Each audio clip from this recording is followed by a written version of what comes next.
voilà, c'est parti pour la 4e édition de la Georgette d'Or en Ariège-Pyrénées. Vous le savez, cette opération vise essentiellement à faire la promotion des restaurants ariégeois et surtout de leur savoir-faire en termes de transformation des produits régionaux, parce que nous faisons bien sûr la promotion de l'ensemble de la production agroalimentaire pour les restaurateurs ariégeois, et que ce soit la viande, le poisson, les vins bien sûr de nos amis vignerons ariégeois.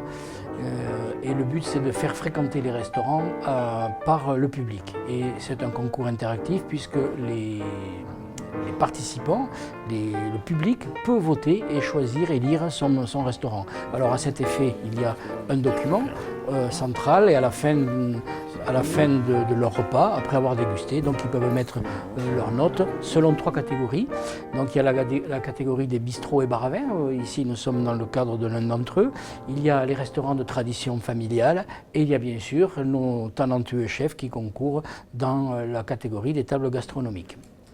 Alors pour voter, il suffit juste de détacher le coupon, de joindre l'addition du repas et de le joindre dans l'enveloppe T.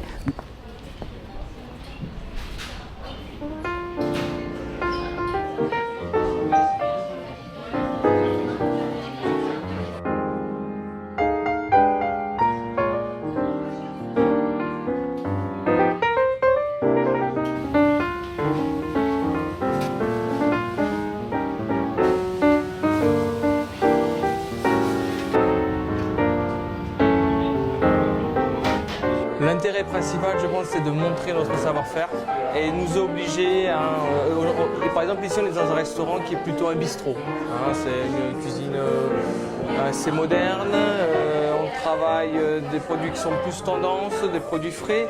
Et là, ça nous permet de mettre en avant plus une technique, un savoir-faire, et de faire des assiettes beaucoup plus jolies qui ressemblent à du gastro, plutôt que ce qu'on fait un peu tous les jours. Donc c'est un vrai challenge au niveau cuisine. Et puis ce qui est super, c'est qu'on va vraiment sur un producteur. D'habitude on passe plus par on travaille nous depuis toujours que des produits français, des produits locaux, mais là on est obligé de travailler avec un fermier, quelqu'un que l'on connaît personnellement, et c'est très intéressant. Donc là on est sur des asperges de pays, tu vois. Ça c'est un plat qu'on a mis en place avec Émilie Séguélin, qui est ma chef. Ça devrait être elle à ma place aujourd'hui, parce qu'on a vraiment créé le plat ensemble. C'est un rôti de porc farci au foie gras, avec un foie gras poêlé par-dessus, des asperges vertes du pays et des pommes de terre gaufrettes, avec un petit jus de porc, le jus qu'on récupère safrané. Le porc, c'est un produit qui n'est pas trop travaillé dans la restauration, ça a plutôt mauvaise presse. Alors que c'est super bon lorsque c'est du fermier. Là, on travaille avec la ferme de Damien. Et regarde, on arrive à faire des produits superbes. Là, c'est un peu farci au foie gras. On peut le poser tranquillement.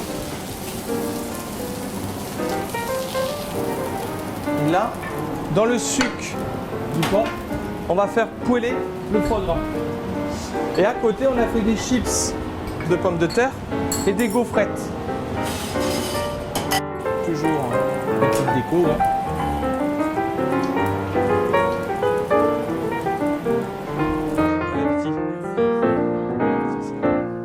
Nous, on a voulu, dès le début, avoir une clientèle qui soit la plus large possible. On a vraiment de toute classe sociale, tout âge. C'était un objectif dès le début. On a voulu faire quelque chose de propre, mais de pas guindé, où tout le monde peut s'y retrouver. On a assez régulièrement des étudiants qui viennent, et on a aussi des personnes qui ont vraiment envie de se faire plaisir, qui prennent des bouteilles de vin très très sympas, qui ont les moyens, mais et à la fois il y a un mélange qui se fait et qui est superbe. Allez, on envoie les 2 lumières déjà. Allô? Ouais, j'arrive. 3, Georgette.